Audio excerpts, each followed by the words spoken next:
Salam berjumpa kembali Bapak Ibu, saudara-saudari, sahabat-sahabatku yang terkasih.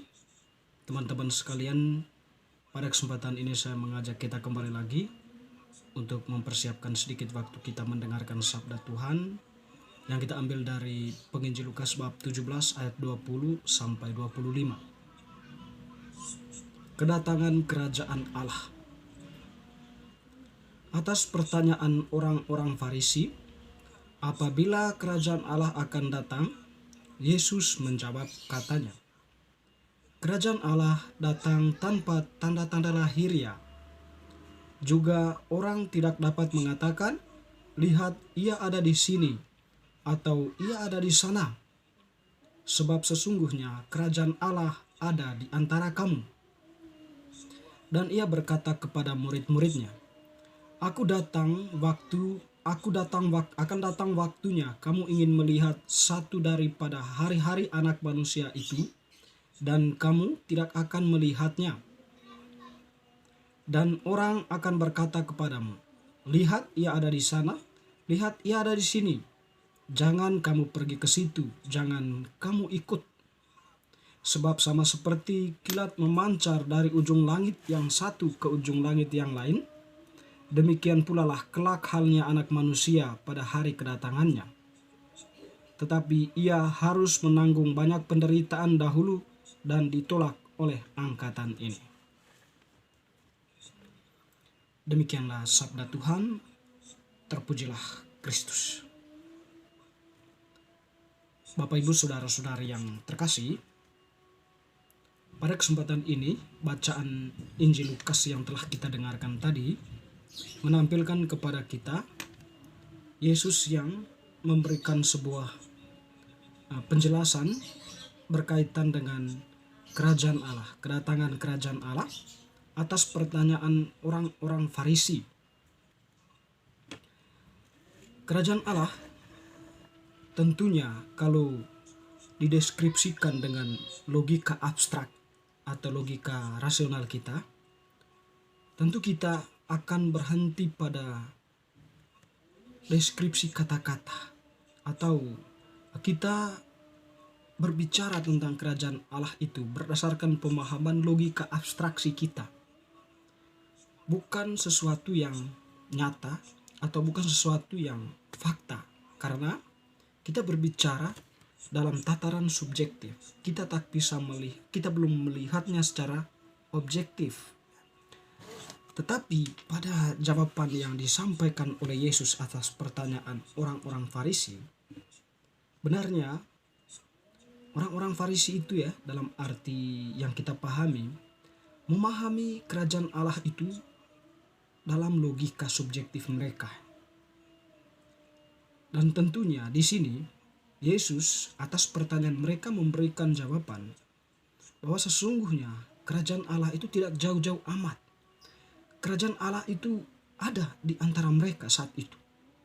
Kerajaan Allah itu menyata dalam dunia sekarang saat ini dan sedang berbicara dengan mereka.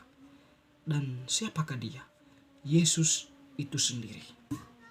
Ya, boleh kita katakan seperti itu kalau kita memahami pernyataan Tuhan tadi yang mengatakan bahwa kerajaan Allah datang tanpa tanda-tanda lahiriah. Juga orang tidak dapat mengatakan, lihat ia ada di sana atau ia ada di sini. Sebab sesungguhnya kerajaan Allah ada di antara kamu. Itu Yesus itu. Dan tentunya Yesus yang boleh kita katakan mengatakan dirinya sebagai kerajaan Allah itu, memang dia itu adalah perwujudan nyata dari Allah. Sabda Allah yang menjelma menjadi manusia. Dia adalah raja semesta alam pada saat dia mengalami kebangkitan, pada saat dia menang atas maut. Dan kehadirannya pun itu adalah kehadiran kerajaan Allah itu. Nah, itu mengapa sampai orang-orang Farisi itu belum bisa sampai kepada permenungan reflektif akan keberadaan Yesus saat itu. Mungkin saja mereka waktu itu memahami kerajaan Allah itu tadi dalam tataran subjektif mereka. Dan juga yang paling penting itu adalah mereka itu orang yang menutup diri dengan kehadiran Yesus. karena menutup diri, menutup hati, pikiran mereka, sehingga tidak ada ruang bagi mereka untuk refleksi akan Yesus yang senantiasa setiap saat mengajarkan tentang kerajaan Allah itu, mengajarkan kebaikan. Yang ada dalam diri orang-orang ini adalah penolakan, sehingga sulit bagi mereka untuk menemukan titik terdalam dari keberadaan Yesus sebagai Allah yang menjelma menjadi manusia atau Mesias, yang adalah pemenuhan dari janji Allah terhadap nenek moyang orang Israel itu. Nah, teman-teman, saudara-saudari yang terkasih, kalau kita kembali ke dalam konteks kita saat ini berkaitan dengan pertanyaan mungkin kalau kita diajukan kepada kita,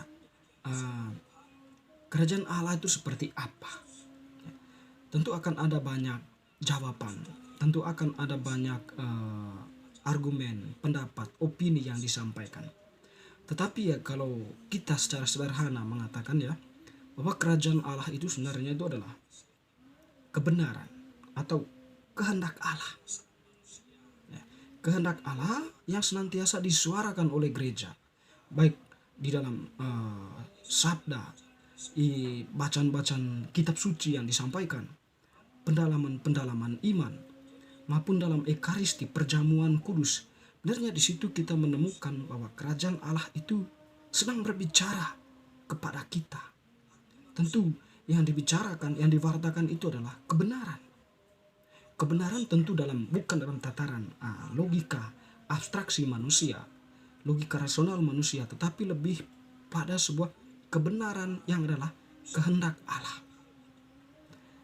Tuhan Yesus dalam setiap ajarannya selalu mengatakan bahwa setiap orang yang melakukan kebaikan atau setiap orang yang berada dalam tahap refleksi atau berada dalam iman akan Yesus Kristus, mereka itulah orang-orang yang senantiasa rela untuk mengorbankan dirinya demi kebenaran, sebab mereka yakin bahwa hidup itu akan kehidupan itu tidak hanya berhenti di bumi ini, tetapi juga nanti di dunia yang lain, di mana di sana jaminan akan perjuangan kita akan kebenaran itu adalah di sana, dalam hidup yang kekal. Tentu gereja mengajarkan itu kepada kita saat ini. Nah, hanya saja bagaimana kita berhadapan dengan gereja yang sudah atau sedang menyuarakan kebenaran di tengah kehidupan kita. Apakah kita tetap menutup diri atas suara kenabian gereja tentang kebenaran itu? Ataukah kita malah tidak mau tahu? Atau mungkinkah kita menerima? Jadi kesadaran iman kita akan kerajaan Allah itu yang saat ini sedang diwartakan oleh gereja, itu sebenarnya mengajak kita untuk ikut bergabung di dalamnya. Artinya menjadi pelaku kebenaran itu dalam kehidupan sosial kita. Ya, dalam hal ini memang kita yang berhadapan dengan rutinitas saat ini, tinggal di dunia ini dengan berbagai tawaran dan kenikmatannya, kita seolah-olah berada dalam persimpangan jalan antara kita mau mengikuti dengan sepenuh hati, setengah hati, ataukah tidak sama sekali. Di sini memang membutuhkan perjuangan, membutuhkan pendalaman yang lebih dari kita manusia. Ada begitu banyak pengalaman orang-orang yang rela meninggalkan harta kekayaan dunianya ini hanya untuk hidup dalam Tuhan, menjadi imam, menjadi suster, menjadi bruder dan sebagainya. Rela melepaskan semuanya itu demi suatu pilihan hidup yang mulia. Dan kita tentunya belajar juga pada pengalaman hidup mereka, orang-orang kudus. Dan tentunya itu semua menjadi inspirasi bagi kita bagaimana kebenaran itu bekerja dalam diri manusia. Dan ketika kerajaan Allah itu disadari demikian, maka kita pun secara tidak langsung menerima Tuhan, menyadari kehadiran Tuhan di tengah kehidupan kita. Sehingga hidup kita pun diubah sedemikian rupa menjadi pribadi-pribadi yang mendengarkan sabda Tuhan dan menjadi pelaku kebenaran dari sabda atau inti dari pewartaan Tuhan melalui gerejanya untuk kita. teristimewa untuk kita yang sudah dibaptis. Teman-teman, saudara-saudariku, semoga bacaan hari ini semakin meneguhkan iman kita. Amin.